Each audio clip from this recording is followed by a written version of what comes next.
Olá, este é o Minutos que Transformam, um programa devocional da Igreja Presbiteriana dos IPs. Se inscreva em nosso canal, ative as notificações, nos acompanhe nas demais redes sociais e compartilhe o nosso conteúdo para que outras pessoas sejam edificadas. Atos capítulo 7, verso 54 em diante. Ouvindo eles isto, enfureciam-se no seu coração e rilhavam os dentes contra ele. Os judeus aqui contra Estevão, depois de Estevão testemunhar Cristo como sendo Jesus, aquele Messias prometido desde o Antigo Testamento. Eles estavam nervosos, enfurecidos, rilhando os dentes.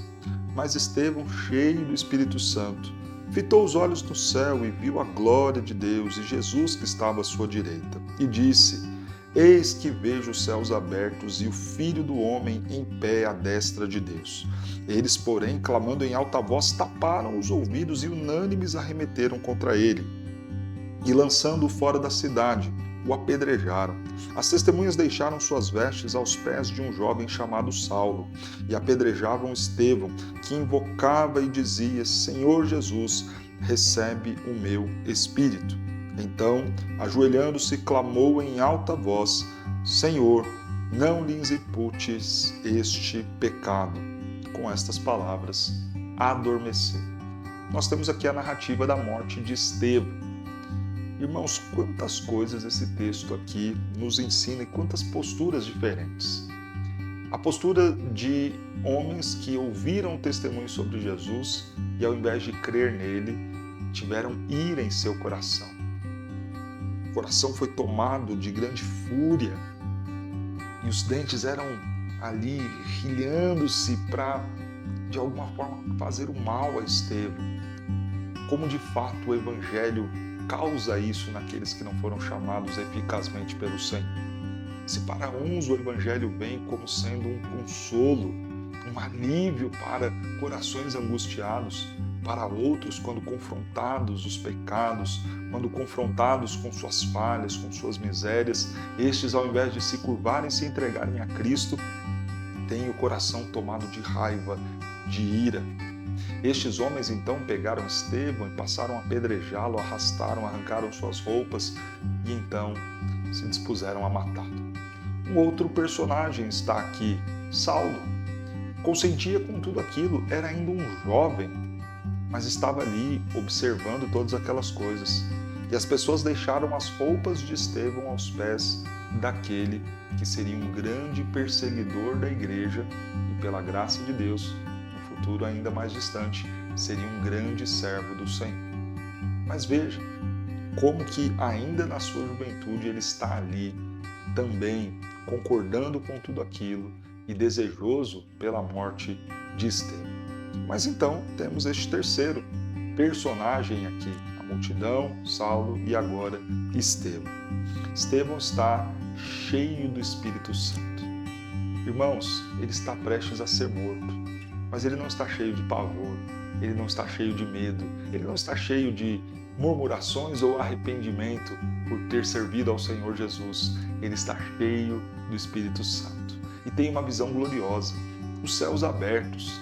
Ele vê a glória de Deus e vê Cristo Jesus, o Filho do Homem, em pé à destra do Senhor. Que visão maravilhosa, consoladora. Imagine você ser morto, mas ao mesmo tempo ser consolado com esta realidade de que o Senhor te espera e te aguarda. Mas o que me impressiona muito é esta oração final de Estevão. Senhor, recebe o meu espírito. Senhor, não lhes imputes este pecado. Veja que o último pedido: Senhor, tenha misericórdia desses homens. Não impute a eles estes pecados. Estevão está vendo como um grande privilégio dar a sua vida pelo Senhor Jesus, pela obra do Senhor Jesus, pela pregação. Irmãos, nós nos lembramos aqui também aquilo que Jesus havia dito lá no Sermão do Monte. Bem-aventurados aqueles que forem perseguidos pelo meu nome, serão recompensados. O Senhor fará justiça por ele. Os céus já estavam abertos, prontos para receber Estevão. É muito comovente todo este relato. Homens cheios de ira, um jovem, ainda tão jovem, olhando tudo aquilo e tendo aos seus pés as roupas de um grande servo de Deus que seria assassinado e um servo do Senhor sendo injustamente apedrejado, mas ao mesmo tempo clamando ao Senhor e tendo esta visão gloriosa. Eu e você, com quem mais nós nos parecemos aqui nesta narrativa? Talvez você esteja muito parecido com essa multidão. Ao ser confrontado com o seu pecado, como você reage? Coração quebrantado, disposto a arrepender-se, a reconhecer o seu erro, a sua falha? Talvez você já seja crente, mas ainda tenha esse coração duro. Talvez você já tenha crido em Cristo Jesus, mas ainda coça os seus ouvidos, você tampa os ouvidos quando alguém começa a falar dos seus erros e das suas falhas. Não seja orgulhoso, não seja vaidoso. E se tem essa dificuldade de reconhecer os seus erros, faça uma oração sincera: Senhor, quebranta o meu coração para que eu reconheça as minhas falhas, os meus erros, os meus pecados, aquilo que talvez o meu cônjuge diz, aquilo que talvez o meu pastor aponte, aquilo que talvez o meu chefe esteja falando sobre mim, que eu não me veja apenas como sendo alguém perseguido, apenas como sendo alguém que está sofrendo demais, mas que eu me veja de fato como alguém que pode ter coisas erradas e que precisam ser repensadas. Disponha-se a esta mudança. Peça ao Senhor: veja, ó Deus, se há em mim algum caminho mau. Me ensine a ver aonde estou errando e falhando. Será que você talvez seja Saulo? Indiferente às injustiças? Indiferente àquilo que estão fazendo com o inocente? Isso também é pecado. É o pecado da omissão. É o pecado de vermos as injustiças e não nos compadecermos daqueles que as sofrem. Como está o seu coração em relação a isso?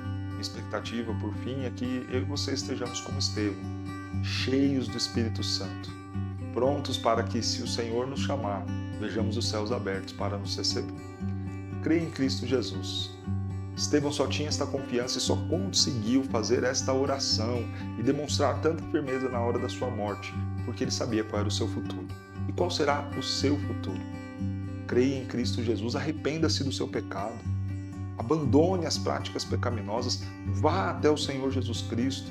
Eu e você somos pecadores e o meu e o seu pecado nos condenam ao inferno, mas para que nós tenhamos esperança de salvação, de vida eterna, precisamos crer em Jesus, aceitar, receber Jesus como nosso suficiente Salvador, nos arrepender dos nossos pecados e crer na promessa dele de que viveremos ao lado dele na glória futura. Que Deus te abençoe.